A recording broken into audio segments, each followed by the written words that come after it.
Hey guys, so here are my final thoughts on the products in this week's makeup tray.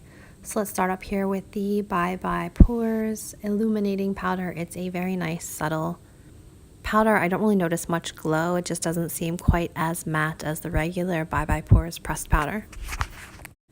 Next up, we had the Lorac Tantalizing Baked Bronzer. It had a very beautiful finish, nice and smooth, but it was a little too warm toned for me, so I did end up taking it back to the store. These two Physicians Formula highlights I ended up tossing because they were both too pink for my skin. I needed something a bit more subtle. I love the rose one for a blush topper, but as highlights, they were not cutting it for me. Next up, we have the Marc Jacobs Perfection Powder. I have a video dedicated to this and the Marc Jacobs Genius Gel, so check out that review to hear my thoughts on these two products together. Next is the Stila palette, which is beautiful. It's full of blues and purples, and I have a dedicated tutorial and swatch video on this one, so definitely check that out if you're curious on how this palette applies and swatches.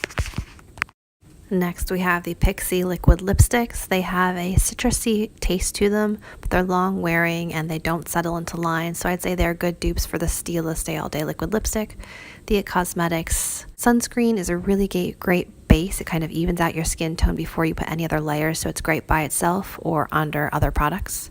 And the Bare Minerals powder is a beautiful finishing powder that I love to dust on as like a last step. The Lorac concealer is still a really good concealer, so I'm definitely keeping that one in my collection.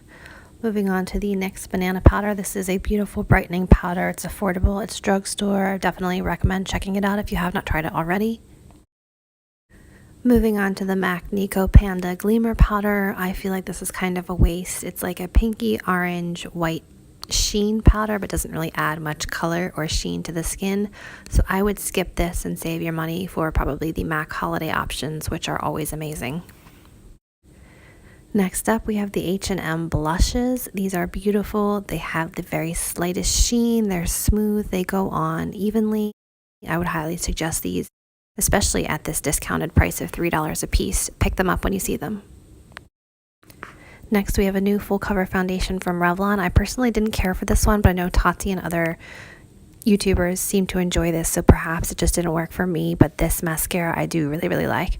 And the Physicians Formula primer is nice and cooling and refreshing on the skin, but I haven't noticed any noticeable difference as far as how my makeup goes on and wears during the day. So that is my wrap up. I hope you guys enjoyed, and I will see you in my next video. Bye guys.